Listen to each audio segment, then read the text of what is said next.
उत्तर प्रदेश सरकार में कैबिनेट मंत्री राकेश सचान जी हमारे साथ बातचीत के लिए मौजूद हैं। उत्तर प्रदेश में 2024 का खाका तैयार किया जा रहा है और सभी राजनीतिक दल तैयारियों में जुटे हुए हैं। सर, आप लोग भी टिफिन बैठकें कर रहे हैं जगह जगह जाकर, क्या कुछ रिस्पांस मिल रहा है भारतीय जनता पार्टी को?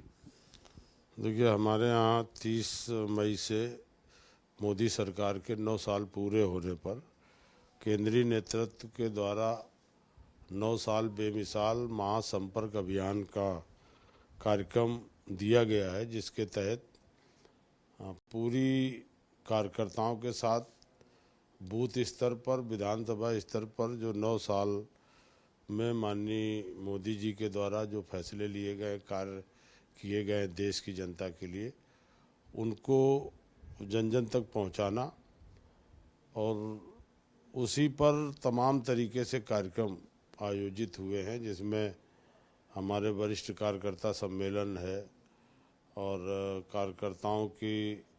बैठकें करके जो हमारे मोदी जी के कार्यक्रम हैं उनको जन जन तक पहुंचाने की प्रेस कॉन्फ्रेंस है, हमारी सोशल मीडिया की बैठकें हैं, जो सोशल मीडिया की टीम है, टिफ़िन बैठक है, टिफ़िन ला करके सारे लोग बैठक करके और उस पर चर्चा करना, कार्यक्रमों को कैसे आगे बढ़ाना है। 21 तारीख को अभी योगा दिवस है, 23 तारीख को भी एक निर्माण दिवस है, तो इस तरह से 25 तारीख को मन की बात है और मन की बात के साथ साथ मोदी जी की उसको बूथ स्तर पर उसको सुनवाने का। तो 9 साल में जो काम गरीब कल्याण की योजनाओं के लिए लाभार्थी सम्मेलन, तो तमाम तरीके के जो कार्यक्रम दिए गए उन्हीं को पूरे माह और इसके बाद 20 तारीख से लेकर के 30 तारीख तक एक जनसंपर्क अभियान जो होगा वो बूथ स्तर और सेक्टर स्तर पर लोग करेंगे। तो इस तरह का एक कार्यक्रम चल रहा है जिसमें ज़बरदस्त उत्साह है लोगों का और पूरी पार्टी के लोग इसी में लगे हुए हैं, जिसमें हम लोगों के द्वारा प्रभारी मंत्री होने के नाते बस्ती जनपद में भी कई कार्यक्रमों में हम लोग गए, फतेहपुर प्रभारी होने के नाते वहाँ पर, और अपनी विधानसभा जो हमारी भोगनीपुर है कानपुर देहात में, वहाँ पर भी हम लोगों ने बैठकें करके और तमाम जो पार्टी के कार्यक्रम मोर्चों के सम्मेलन का एक ज़बरदस्त प्रोग्राम हमारे हुआ। टिफ़िन बैठक अभी शनिवार को हुई और आगे अभी लाभार्थी सम्मेलन है 14 तारीख को। इसके बाद 18 तारीख को एक बड़ी जनसभा है जिसमें लगभग 15,000 लोगों को इकट्ठा करके जालौन लोकसभा की होनी है। तो इस तरह से पूरा तिथि वाइज सारी तय हो गई और पूरी बूथ स्तर के पार्टी के कार्यकर्ता इन कार्यक्रमों को जन जन तक पहुंचाने के लिए लगे हुए हैं कि आने वाले 24 की तैयारी ही मानिए कि पूर्व में ही भारतीय जनता पार्टी हर समय अपने काम को के माध्यम से हर समय तैयारी में रहती है, चुनाव के मूड में रहती है। और उसी का नतीजा है कि अभी जो नगर पंचायत के चुनाव हुए उसमें 18 के 18 नगर निगम भारतीय जनता पार्टी ने जीते और पहले से 2 गुना नगर पंचायतें और हमारी नगर पालिका परिषद को जीतने का काम माननीय मोदी जी और योगी जी के नेतृत्व में डबल इंजन की सरकार के द्वारा किए गए कल्याणकारी योजनाओं से प्रभावित होकर के ही लोगों ने वोट दे करके जिताने का काम किया। लेकिन समाजवादी पार्टी तो कह रही है कि आप लोगों ने बेईमानी कर लिया, कई जगहों पर बेईमानी हुई। चंदौली की मिसाल अखिलेश यादव हर जगह देते हैं कि हार्ड बनना पड़ेगा, वहाँ किन्नरों को हराया गया तो उन्होंने हार्ड बन के कपड़े उतार दिए, लड़ाई लड़ी, तब उनको फिर से जीत दर्ज कराई गई। देखिए, कहीं कोई भी बेईमानी का योगी जी की सरकार में पूरे उत्तर प्रदेश में निष्पक्ष चुनाव हुआ है। अब ये चुनाव पहले मतपत्र का हुआ है, केवल नगर निगम के चुनाव हैं जो ईवीएम मशीन से हुए हैं और उसमें भी जब रिजल्ट हार कर निकलता है तो विपक्ष पार्टी बेईमानी की बात करती है। तमाम रिजल्ट ऐसे हैं जहां 100 वोट, 70 वोट, 80 वोट, 50 वोट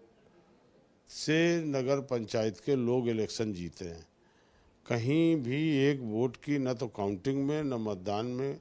निष्पक्ष तरीके से योगी जी की सरकार में चुनाव हुआ। लेकिन जब जनता हरा रही है, जनता समर्थन दे नहीं रही तो विपक्ष बेईमानी की बात करता है। कह रहे हैं कि टिफिन वो लोग ला रहे हैं, टिफिन बैठकें कर रहे हैं, लेकिन खाना हम लोग खाएंगे 2024 में। अब वो क्या करेंगे, लेकिन कहीं कुछ आगे दूर दूर तक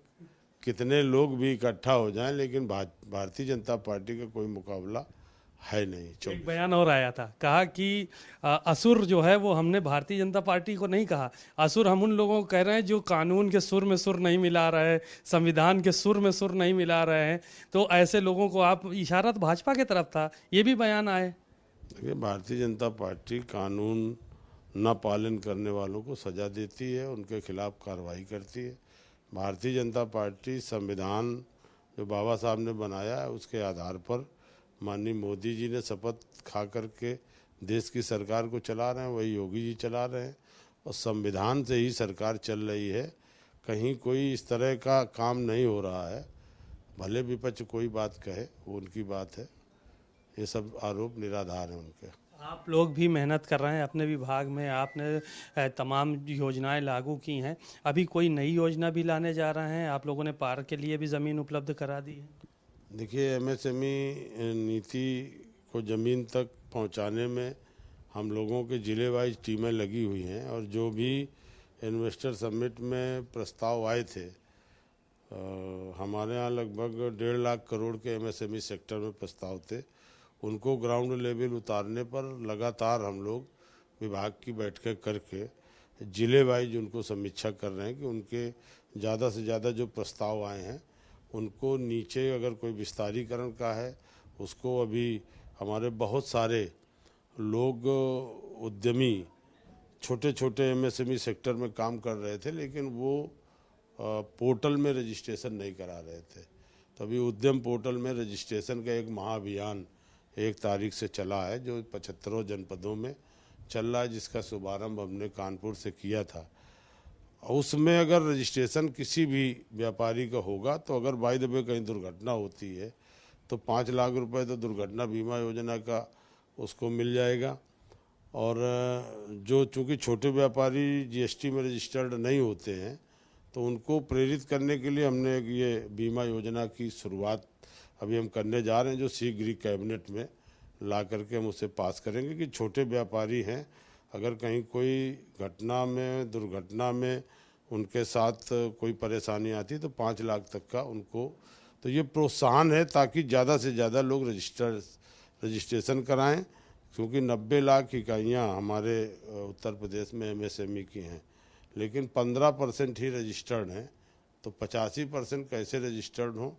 तो उनके लिए एक अभियान चल रहा है। और तमाम सारी जो सरकार की योजनाएं चल रही हैं, जब रजिस्ट्रेशन ऑनलाइन उनके पास होगा तो उनको ऑटोमेटिक जो छोटे मोटे टेंडर होते हैं तो उनमें उनको